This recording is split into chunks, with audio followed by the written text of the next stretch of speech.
Hi, friends. It is Thursday, what day is it? Thursday, April 24th. It's so hard to keep track of time when we're home, but it is Thursday.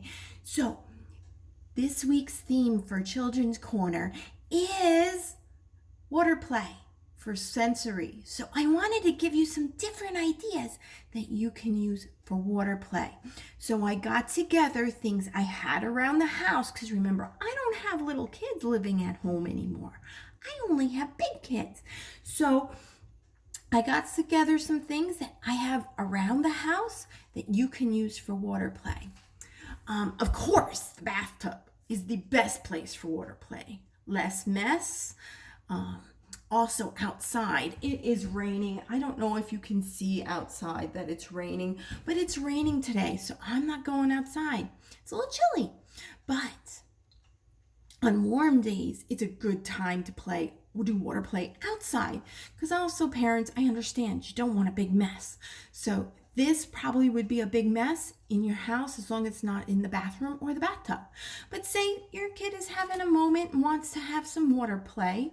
You can always take one of these bins. This is a bin full of water. I'm going to change the video in a second so that it's pointing to the water. You could put that in the bathtub so the mess stays there.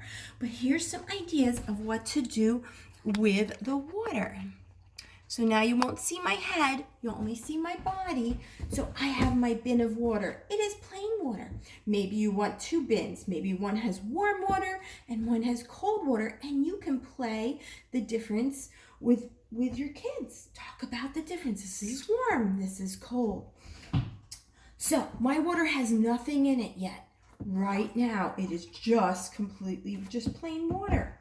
Different ideas of things you can find around your house is a squeeze bottle. Does not need to be one that you drink out of. It could be one of these that's empty, a soap container that's empty that you can get squirts out of. But when you fill it up with water and it's full, and you turn it upside down, you can squeeze. For most of my students, I would suggest getting something that's like this. We don't want them thinking about how to squeeze water out of their drinking bottles. That would make a mess at school, that make a mess at home. It wouldn't necessarily be fun for moms and dads. So anytime you can use something of your recycling, you want to think about it. Think about the caps. If your child's not a chewer, putting a whole bunch of caps in the bottom of the water and then having them match the colors like to something else would be really, really an awesome idea. So there's squeeze bottles. I have different cups here. Move this because that was for something else. I'm going to have different cups of different colors. I have green, yellow, purple, and blue. What you can do is you can have them take a container and then fill it up with water and then pour it and give them a direction. Say, I think you should pour some in green, and see if they can pour. Again, countertop, not ideal.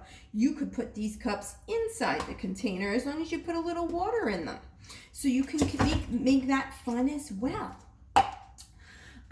So pouring is a great skill to learn using water.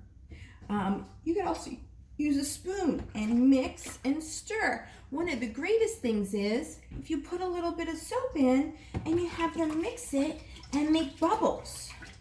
So if you can see, I'm not sure if you can see from there, but I'm making bubbles because I put a little bit of soap in there. One thing I forgot to get, but is bar soap. It is slippery and it's a lot of fun to get and squeeze and have drop into your thing. Once you have some bubbles in here, which I'm gonna take this for a minute and show you how I have bubbles in there, you can also put things under. I'm gonna hide my spoon under. Do you see how the spoon is underneath? Trying to make sure my phone doesn't land in my water, but you see how the spoon was underneath? Then you can have them try say, can you find the spoon? can you find the spoon in there? And then you find the spoon and then have them maybe match it to another spoon out here. That's another way of trying to have structured water play. So those are great ideas. Two other ideas of things to have is what happens when you use something like this. It's like a colander and you fill it with water and you go like this. Oh no, it got all the bubbles in there. So that's something fun you can have around the house with that. The other thing, and this is one of the things in the rice table and the water tables that the kids love the most, is if you have a funnel and you fill it up with water and they get to watch it come out. That is something they love. Maybe you come up here and then you sort it into the colors, so you can make some ideas with that. Now this is something, it's a little bit of different water play. I'm going to put this up here. It's a paper towel. Nothing really exciting, just a paper towel.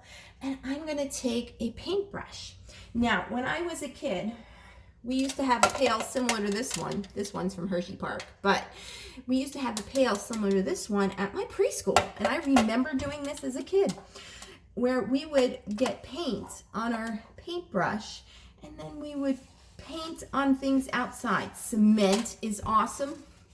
Cement is awesome for painting. I'm making a tree right now. I don't know if you can tell it's a tree, but I'm painting on my paper towel. You can do this on newspaper, so that we're not necessarily wasting something like a paper towel, but then it dries and you can do it again. If you do that outside and you do it on cement, it looks beautiful. And then it dries and then it's gone and we wasted nothing. So that's another idea for water play. Of course, there's food color and all sorts of stuff, but again, I'm trying to make things that are not a mess for you moms and dads. We don't need any more work. So have fun with your kids and enjoy water play this week.